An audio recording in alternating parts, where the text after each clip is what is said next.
Quero transmitir a mensagem sobre a nossa vida, sobre a igreja, sobre a importância da igreja aqui na Terra, o impacto que ela deve causar. E quando eu falo a igreja, eu não estou pensando em nomes denominacionais, mas eu estou pensando no corpo de Cristo, no povo, que realmente é o povo de Deus espalhado em toda a Terra, por todas as gerações. E eu quero falar nessa mensagem, ou por esta mensagem, um tema que Deus colocou dentro do meu coração e impregnou na minha mente sobre a igreja envelhecida, a igreja natural e a igreja sobrenatural. Eu quero ler apenas 2 versículos. Em primeiro livro de Samuel, capítulo 3, versículo 21, diz assim, em 1 Samuel, capítulo 4, versículo 1, diz: "E a palavra de Samuel se espalhava e era respeitada em todo Israel." Esse é o primeiro versículo. E outro versículo, no mesmo capítulo 4 de 1 Samuel, só que versículo 21. "E ela deu à luz ao menino, e colocou o nome dele de Icabode, querendo dizer, foi-se a glória de Israel."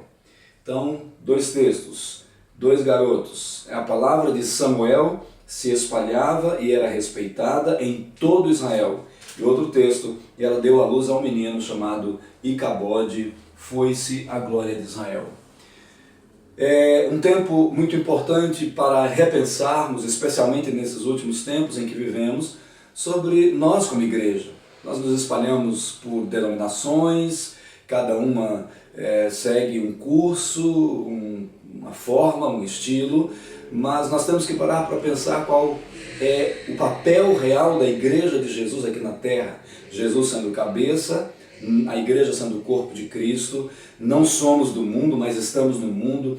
Por quê? Para quê? Quem somos? O que nós devemos? O que Deus espera de nós aqui nessa terra? Por isso eu quero pensar em 3 personagens dessa história de Samuel. Quero pensar no pastor Eli, um pastor de 98 anos de idade, um pastor velho, idoso.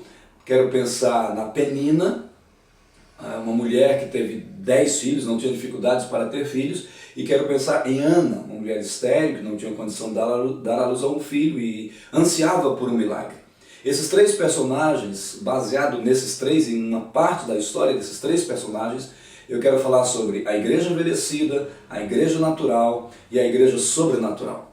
A igreja envelhecida, sem mais demoras, é representada pelo pastor Eli. E depois você pode, ao ouvir essa mensagem, comparar na história ali registrada em 1 Samuel, esses pontos que o Espírito Santo colocou dentro de mim. Então, em primeiro lugar, a igreja envelhecida. A igreja envelhecida, ela segue uma estrutura religiosa. Eli seguia toda uma estrutura rígida religiosa. A igreja não tem nada a ver, a igreja de Jesus não tem nada a ver com religião ou religiosidade, mas nós misturamos as coisas, o mundo misturou as coisas. Eli já era um pastor de 98 anos e que já dirigia a igreja fazia 40 anos. Em outras palavras, ele começou o ministério aos 58 anos de idade. Por quê? Porque ele seguia toda uma estrutura. Para você chegar ao sumo sacerdócio, tinha toda aquela estrutura, todos os passos que tinham que ser dados, todos os estudos familiares, toda a passagem de níveis para chegar no ponto que ele chegou. E ele chegou nesse ponto aos 58 anos de idade. Não estou desrespeitando a experiência dos mais velhos, até porque eu espero também ficar velho, mas eu estou dizendo da estrutura velha, e eu estou falando da igreja envelhecida. Essa não é a igreja que vai causar impacto. O primeiro ponto é que ela é uma igreja que segue uma estrutura religiosa, e Eli seguia uma estrutura religiosa. O segundo aspecto da igreja envelhecida é que ela é uma igreja obesa. É uma igreja, e não estou falando de obesidade natural, eu estou falando de obesidade como uma parábola no sentido espiritual. Eli era uma pessoa muito obesa, realmente gorda, e isso espiritualmente, uma das razões vamos dizer em parábola, é que ele e os filhos dele comiam a gordura, muita gordura das carnes oferecidas em sacrifícios, em ofertas, em holocaustos, ao invés de queimá-las. Gordura representando o pecado, que era totalmente queimado e chegava com aroma suave a Deus, porque Deus é santo e aquilo, imagina o pecado sendo tirado, uma pessoa se arrependendo, tudo isso representa ali profeticamente a queima da gordura, mas os filhos de Eli, junto com o seu pai, comiam a gordura ao invés de queimá-la como deveria ser. Então o segundo ponto é uma igreja muitas vezes obesa. Uma pessoa obesa, uma pessoa gorda, ela tem um problema, ela tem cansaço, ela não consegue caminhar muito. Então você imagina uma igreja envelhecida que não consegue caminhar muito, não consegue se exercitar muito, não consegue se levantar para cumprir o seu propósito. Esse é um ponto. O terceiro ponto é que essa igreja envelhecida é uma igreja cansada, uma igreja sem músculos espirituais. Se você vê a história de Eli, ele está sempre ou deitado ou sentado, porque ele era tão obeso que ele ficava só sentado ou deitado.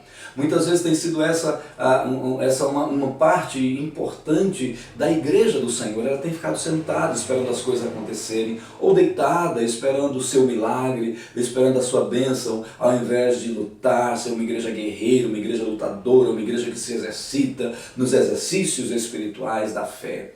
Mas esse é um aspecto. Então ele vivia sentado ou deitado. O outro aspecto de uma igreja envelhecida é que é uma igreja cega. Eli, aos 98 anos de idade, já era cego, mas a cegueira dele começou, claro, paulatinamente. Ele não nasceu cego, ele era uma pessoa que enxergava, mas pouco a pouco ele foi perdendo a visão. A ponto de aos 98 anos, que foi o tempo, a idade na qual ele morreu, ele já era cego totalmente. Mas espiritualmente uma igreja envelhecida é uma igreja cega, uma igreja que não enxerga os detalhes da palavra de Deus, uma igreja que não enxerga o seu impacto, o impacto que ela deve causar. E então ele já estava cego e cegando aos poucos. Esse é um aspecto, pode ver que eu estou tratando das coisas físicas, dos aspectos, das características físicas de Eli, mas levando para o lado da parábola, do lado espiritual de uma igreja cega, uma igreja que não enxerga a presença de Deus, que não enxerga as necessidades das pessoas, que não enxerga os ministérios, que não enxerga a revelação de Deus. Uma igreja cega, porque Paulo diz aos crentes de Corinto, o Deus deste século cegou o entendimento dos incrédulos para que não lhes resplandeça o evangelho da glória de Deus. 2 Coríntios 4:4. Então a igreja cega. Um outro aspecto dessa igreja envelhecida é que é uma igreja insensível. Ela não consegue mais ter sensibilidade às coisas do Espírito Santo, ao céu, de onde ela faz parte. É uma igreja insensível. Quando Samuel, o garoto, teve uma revelação e ele disse: Eli, você me chamou? Ele: não, vai deitar, menino, não te chamei. E pela segunda vez Deus falou com ele e ele não sabia que era Deus. Só na terceira vez que Samuel tinha ido até Eli é que ele: deve ser Deus. Então quando falar de novo a voz, você diz: fala assim, o que teu servo ouve. Então era uma pessoa que já estava insensível, que já não tinha uma sensibilidade de pronto para entender as coisas de Deus. Assim tem sido a igreja envelhecida, é uma igreja também insensível. Um outro aspecto que me chama muita atenção da igreja envelhecida, baseado em Eli, é que ele entende mal a soberania de Deus. Quando Samuel teve a visão, aquela revelação que eu acabei de citar, Deus na verdade já estava confirmando ao garoto Samuel que ele ia destruir o ministério de Eli e dos filhos pelo todo o pecado que eles haviam cometendo ao longo dos anos. E na verdade, assim, quando Samuel conta para Eli a visão, o terrível juízo que vinha da parte de Deus, sabe o que Eli falou? É Deus, faça o que ele quiser. É Deus, isso é coisa de Deus. Então a igreja envelhecida, ela entende mal a soberania de Deus. Ela coloca em Deus a causa das suas desgraças, e Deus não é causador de desgraças de ninguém. Na verdade, Deus estava sentenciando Eli e a sua família, o seu ministério, à destruição por causa das decisões equivocadas, dos pecados, do acúmulo, do enchimento da medida dos pecados. Mas diz: é Deus, faça o que ele quiser. Esse é um aspecto da igreja envelhecida. E um outro aspecto da igreja envelhecida é que ela forma líderes tão insensíveis, tão materialistas quanto quanto a sua liderança. Todo o corpo da liderança ou é corrupta, ou segue o mesmo curso, a maioria carnal. Onde é que eu estou baseando isso? Logo nesse capítulo 4, quando Israel foi perdendo a guerra, eles estavam acampados num lugar chamado Ebenezer, assim diz o Senhor, até aqui nos ajudou o Senhor, e povo perdeu, morreram 4.000 naquela batalha, soldados. Os líderes se reuniram e ficaram, por que Deus permitiu isso? Por que Deus fez aquilo? Ou seja, eles eram tão insensíveis quanto o seu líder, o seu pai espiritual. Então, esse é um aspecto da igreja envelhecida. Ela tem todo um corpo de liderança, ou corrupto, ou carnal, ou insensível, ou ficar colocando a culpa em Deus dos seus problemas, das suas mazelas, ao invés de se arrepender. Ao invés de se arrepender, se eles tivessem se arrependido, reconhecido os pecados, talvez muita coisa tinha acontecido, mas eles foram insensíveis. Esse é um aspecto da igreja envelhecida. E um outro aspecto da igreja envelhecida é que ela cria filhos, ela gera filhos carnais, prostitutos. Os filhos de Eli, Ofni e Finéias, eles se prostituíam na tenda, na frente da igreja, com as mulherinhas que chegavam, eles roubavam as ofertas, eles eram carnais, eles faziam tantos pecados, e Eli simplesmente não corrige, não disciplina os seus filhos. Por quê? A igreja envelhecida gera filhos carnais. Temos visto uma geração de carnais na igreja do Senhor. Temos visto as pessoas desde criança na chamada igreja do Senhor vivendo em pecados, mas estão ali achando que tem Deus. Eles também achavam que tinham Deus. Eles eram prostitutos. E um outro ponto da igreja envelhecida, que é uma igreja que confia na sua religiosidade. Na batalha que o povo de Israel perdeu, como eu já disse, eles estavam acampados num lugar chamado Ebenezer. Eles confiavam no nome, na etimologia do nome Ebenezer. Até aqui nos ajudou o Senhor. E eles perderam naquela batalha, num campo chamado Ebenezer, eles perderam. Às vezes dentro da igreja as pessoas estão perdendo. Por quê? Porque não basta ter, eu sou evangélico, sou isso ou aquilo. Você não basta de ficar dizendo o nome ou cantar músicas evangélicas ou mesmo ler a palavra. Você tem que ter uma experiência com Deus. E eles estavam num lugar chamado Ebenezer, mas na verdade eles não tinham no coração. E morreram 4.000 soldados naquele dia. E então eles disseram, não, então nós precisamos da arca, a arca. E trouxeram a arca da aliança e levaram Ofni e Finéias, os prostitutos e carnais pastores naquele tempo. Eles levaram a arca e até os filisteus ficaram com medo. Naquele dia eles perderam uma batalha de 30.000 pessoas foram mortas. Então esse é um aspecto da igreja envelhecida. Ela confia na sua religiosidade, no seu nome, na arca. Não adianta confiar porque lê Bíblia, porque abre a Bíblia no Salmo 91, ou porque, sei lá, faz qualquer coisa achando que Deus é um tipo de mágico que vai fazer alguma coisa. Deus disse, buscar-me-eis e me achareis quando me buscardes de todo o coração. Mas o último aspecto e principal da igreja envelhecida é que ela gera filhos e cabodes. Ela gera Icabode. Icabode foi a nora do pastor Eli, que deu nome ao garoto, quando ela veio a notícia que a arca de Deus havia sido tomada, que o seu marido havia sido morto e que o sogro dela acabou de cair, porque era muito gordo, caiu e quebrou o pescoço e morreu. E ela então deu à luz a um filho e colocou o nome de Icabode. Essa é a igreja envelhecida. Ela dá à luz a filhos, ela gera filhos sem glória. Qual é a glória que tem pessoas jovens que estão dentro das igrejas, mas que vivem na vida errada, pecaminosa, levantam as mãos e choram em algum momento, mas não fazem diferença nenhuma porque são carnais, não têm o Espírito Santo. Não vamos impactar. Essa é a primeira igreja que eu quero, representada por Eli, a igreja envelhecida. A segunda igreja que eu quero trazer nessa história é a igreja natural, representada por Penina, uma das esposas de Elcana. E Penina era uma mulher que não tinha dificuldades em ter filhos, ela foi tendo um filho atrás do outro, ela teve 10 filhos. E era muito natural para ela, por isso eu estou chamando de igreja natural. Igreja natural é aquela que não quer fazer parte da igreja envelhecida. E o primeiro ponto dela é, não, eu não sou dessa igreja aí, essa igreja de ali. Eu sou uma igreja renovada e etc. Então ela muda a roupagem, ela não quer mais a aparência daquela igreja velha, ela canta canções, ela pula, ela bate palma, ela agora faz shows, mas é natural. Você tem visto os shows que os cantores gospel têm feito? Primeiro, o nome já diz show. Igreja não deveria fazer show, igreja deveria adorar o Senhor. A palavra show no inglês é mostrar, exibir. E eu não creio que nenhum adorador tem que mostrar ou exibir qualquer coisa, ele tem que louvar o nome do Senhor. A igreja natural é aquela que se exibe, é aquela que mostra. Essa é o que está acontecendo numa grande parte da igreja. Não somos daquela igreja velha, aquela igreja tradicional, somos uma igreja renovada, mas na verdade é uma igreja natural, que tem a busca só de dinheiro, a busca, fala o nome de Deus, Deus, parece que vai para programas de televisão, como se fossem pessoas espirituais, mas são pessoas naturais. E são igrejas grandes, que crescem muito, até por causa da forma como traz o marketing da própria igreja. Marketing natural, show natural, crescimento natural. Ana não precisava fazer muito esforço, ela tinha lá intimidade com o marido e ficava grávida, tinha intimidade e ficava grávida, teve 10 filhos. E a Ana era uma pessoa briguenta, é uma pessoa que competia, irritava a Ana porque era estéril. Essa é a igreja natural, é uma igreja que cresce como uma empresa.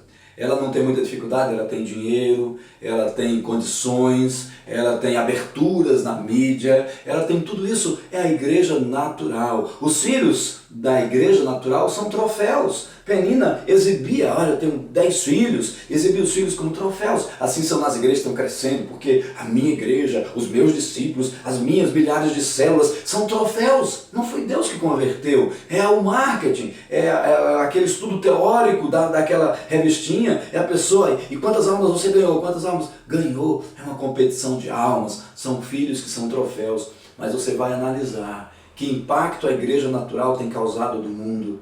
Não tem causado muito impacto, a não ser o impacto numérico, mas o impacto de vidas transformadas, impacto de chorar na presença de Deus, impacto de arrependimento. Não tem, porque um dos aspectos da igreja natural é come a porção normal da liturgia. Um dos textos de Samuel fala que a Penina comeu a porção normal da liturgia. É uma igreja religiosa. Ela mudou a roupagem da igreja velha, mas na essência é a mesma igreja, é a mesma raiz, faz parte do mesmo, são galhos no mesmo tronco, galhos novos no mesmo tronco, a raiz é a mesma. Então, é a igreja natural, a igreja é representada por Penina. Você não vai ver nenhum desses 10 filhos de Penina na história causando algum impacto, como foi a outra igreja que nós vamos falar agora. A terceira igreja, agora sim representada por Ana, é a igreja sobrenatural.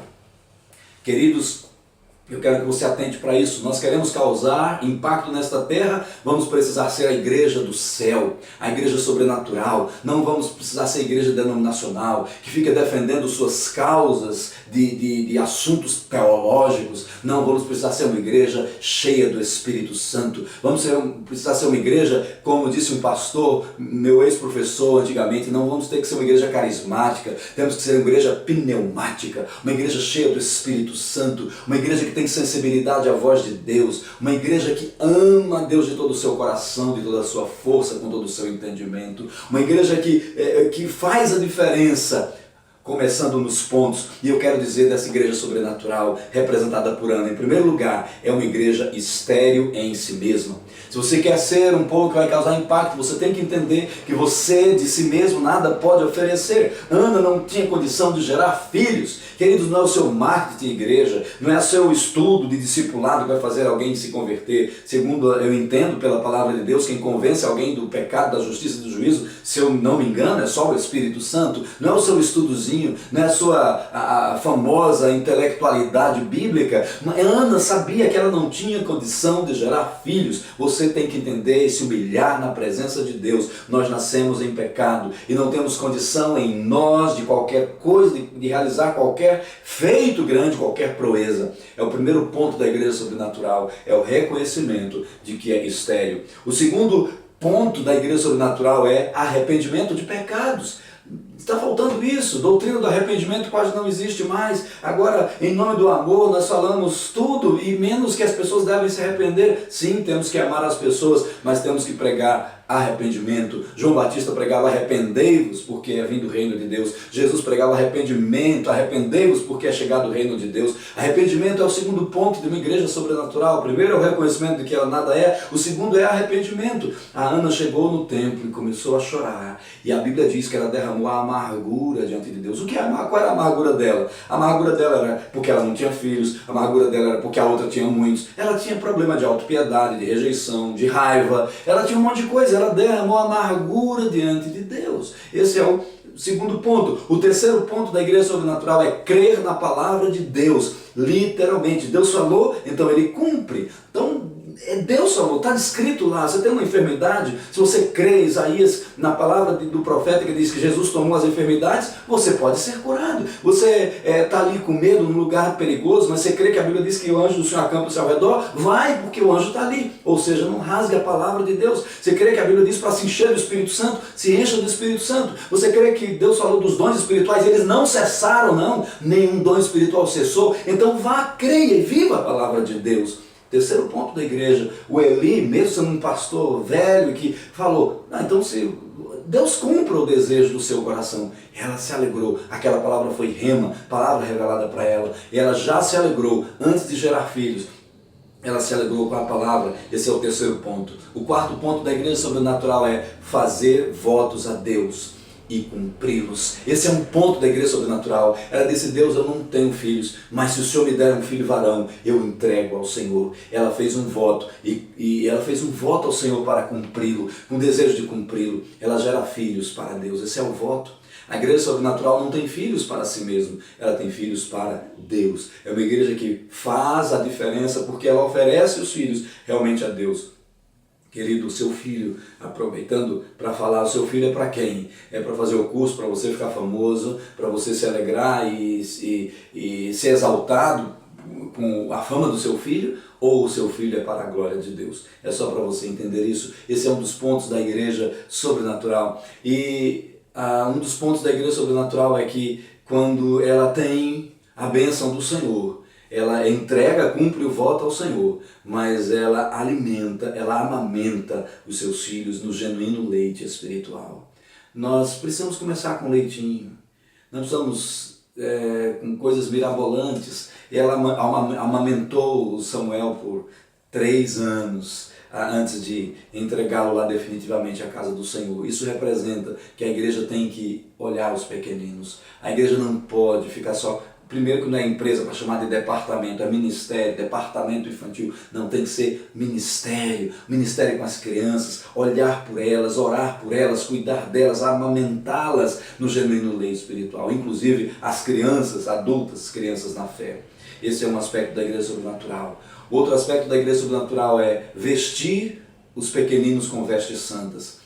E ela vestiu, ela e o Elcana preparavam roupas especiais para o seu filho, roupas que representavam o seu ministério. Quais as roupas você tem preparado para os seus filhos? Quais as vestes santas que você tem dado aos seus filhos? Então, isso é muito importante que você possa pensar nisso. A gente vê as crianças, os pais, até pastores vestindo seus filhos de Harry Potter, de Homem-Aranha, de tanta coisa. Isso também representa aquilo que você crê. Você crê nessas magias, nesses super-heróis sem Deus. E aí por isso você veste seu filho. Mas se eu fosse você, eu vestiria o seu filho com vestes santas, com roupas que vão dizer do seu ministério, da sua fé, e tanto roupas, literalmente, roupas como as roupas representando as roupas espirituais, a santidade, a vida de oração, orar em sua casa. Queridos, isso é tão importante. Esse é um dos pontos da igreja sobrenatural. Esse é um dos pontos muito importantes. A igreja que vai à frente das outras para gerar impacto e cumpre os seus votos. E no final, queridos, o texto diz: e a palavra de Samuel se espalhava e era respeitada em todo Israel. Se nós queremos ser uma igreja que cause impacto, a palavra dos nossos filhos, das nossas crianças, tem que causar impacto e serem respeitadas. As nossas crianças podem orar, as nossas crianças podem discipular um coleguinha. Nossas crianças não menospreze seus filhos. Queridos, não espere chegar aos 58 anos de idade para começar o ministério, como foi o caso de Eli. Deixe seus filhos ministrarem, orarem, amarem a palavra, seus jovens, as jovens crentes, adolescentes tremendos, cheios do Espírito Santo, como Daniel, com 14 anos na Babilônia mais ou menos, como José, com 17 anos, que teve sua primeira experiência de revelação do que ele seria no futuro, e com um jovem com 30 anos, sua bênção. Josias, com 8 anos, começou a reinar. Com 26 anos, Josias fez a maior reforma da igreja de todos os tempos, a reforma na Páscoa, a reforma dos sacerdócios, a reforma dos pastores, da liderança, com 26 anos. Não menospreze seus filhos, eles precisam causar impacto. E eu quero terminar essa palavra dizendo, para que a geração de Samuel, que faz parte da igreja sobrenatural, os filhos da Ana, possam crescer, possam fluir, é preciso que a geração de Eli morra. A geração de Eli é a geração da igreja envelhecida. Ele morreu, quebrou o pescoço. A geração da Ana não causa impacto nenhum, que é a igreja natural. Mas para que a igreja sobrenatural possa fluir, possa impactar, possa ter uma palavra que vá ser respeitada no mundo, é preciso que a geração do Eli morra. E então ele começou a exercer o ministério. E eu oro, queridos, para que a igreja tenha um reavivamento. A igreja tem um reavivamento a partir desse ministério de crianças, a partir desse ministério da Ana, a partir desse ministério de uma igreja que reconhece que ela é estéril, mas que se arrepende, que crê na palavra, que faz um voto, que cumpre os votos, que entrega seus filhos, que amamenta seus filhos com genuíno leito espiritual, que veste os seus filhos com vestes santas, e aí os seus filhos vão causar impacto. Uma igreja pode estar coberta de ouro, se ela não tiver um ministério com as crianças, com os pequeninos, ela vai está registrado já o fracasso dela, isso é certo. É muito importante, queridos. Então eu quero que você tenha deixado o Espírito Santo arder o seu coração com essa palavra, que você se arrependa agora. E eu quero fazer uma oração de arrependimento em nome de Jesus. Pai, nós queremos nos arrepender da igreja envelhecida, da igreja, Senhor, da estrutura velha, obesa, que não tem músculos espirituais, cansada, ou deitada, ou sentada, ou comendo as gorduras, Senhor, a igreja que entende mal a soberania de Deus, a igreja que prepara uma liderança ruim, a igreja que tem filhos prostitutos e carnais, a igreja que faz uma geração Icabode sem glória. Pedimos-te perdão, Senhor, por fazermos parte dessa igreja envelhecida e queremos pedir agora em nome de Jesus que esse velho homem morra, para que nasça um novo homem, porque o velho homem tem que morrer.